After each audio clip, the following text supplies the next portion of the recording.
안녕하십니까. 열일한 차한석훈입니다. 2020년 5월 3주차 주간 전망 및 주요 이벤트 안내해 드리겠습니다. 먼저 주간 전망입니다. 이번 주는 경기 침체에 대한 우려와 경기 재개에 대한 기대, 그리고 미중 무역 갈등 양상에 따른 혼조세가 지속될 것으로 보입니다.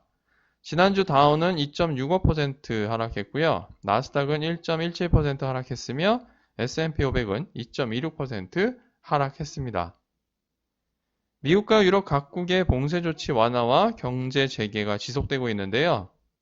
오는 25일 메모리얼데이 연휴 기간을 맞아 코로나19의 재유행 가능성 여부가 향후 경제 활동 재개에 영향을 미칠 것으로 보입니다. 또한 중국의 동북 삼성에서 코로나19 재확산 우려가 확산되고 있다는 점도 계속 지켜봐야 할 것으로 보이고요. 원유는 경제 재개로 인한 수요 회복 기대와 함께 산유국들의 감산 영향으로 긍정적인 가격대를 형성할 것으로 예상되는데요. 다만 이번 주 초 서부 텍사스산 원유 6월물에 만기 도래가 있기 때문에 이에 따른 가격 변동성에 대한 주의가 필요할 것으로 보입니다. 더불어서 미중 간 무역 갈등 역시 심화되는 양상인데요. 이번 주도 역시 트럼프의 입에 주목해야 할 것이고요. 이러한 갈등이 군사 부문으로 확대될 가능성이 나타나면서 상대적으로 미중 무역 갈등 또한 군사적인 충돌 우려가 이번 주 변동성에 가장 큰 영향을 미칠 가능성이 점쳐지고 있습니다. 이번 주에는 제조업 지수와 주택가격 지수 등의 경제 지표가 발표될 예정인데요. 제롬 파월을 비롯한 연준 의원들의 연설이 다수 예정되어 있어서 이들 연설 내용에 대한 관심도 가져야 할 것이고요. 더불어 240여 개 기업의 실적이 발표될 예정입니다. 월마트 등 소매유통업체들과 함께 바이두 등 중국 기업들의 실적 발표가 예정되어 있습니다. 팩트셋에 따르면 S&P 500 중 450여 개 기업이 실적을 발표했고요. 이 중 65%가 전망치를 상회하는 EPS를 발표했다고 합니다. 그럼 요일별 경제 지표 확인하겠습니다. 먼저 월요일에는 5월 주택가격 지수가 발표될 예정이고요. 화요일에는 4월 신규주택 착공 및 허가 건수가 발표될 예정입니다.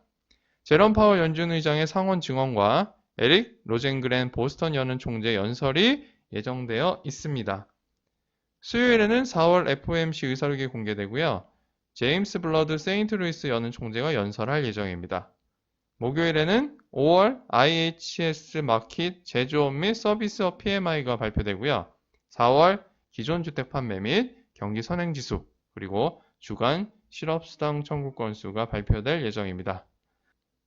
또한 제롬 파월 의장과 리처드 클라리다 부의장 등의 강연이 연달아 예정되어 있습니다. 금요일에는 특별한 경제지표 발표가 없습니다.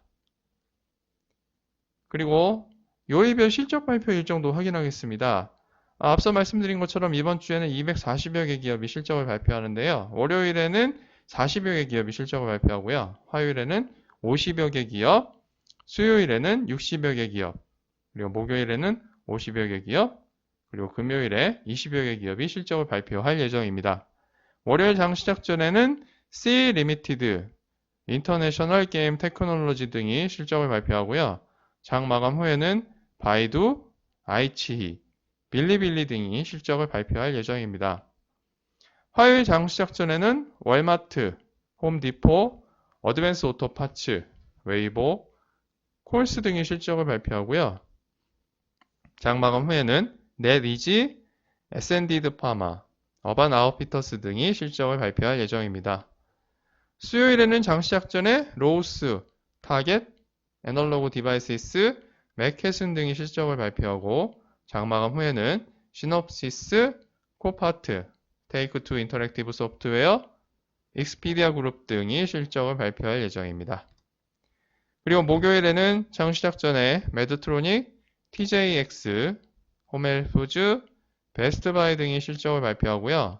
장 마감 후에는 엔비디아, 인투이트, 로스스토어, 에즐런트 테크놀로지 등이 실적을 발표할 예정입니다. 그리고 금요일 장 시작 전에는 알리바바 그룹 홀딩, 핀듀오두오, 그리고 디어앤컴퍼니 등이 실적을 발표할 예정입니다. 이상으로 2020년 5월 3주차 주간 전망 및 주요 이벤트 안내해 드렸습니다.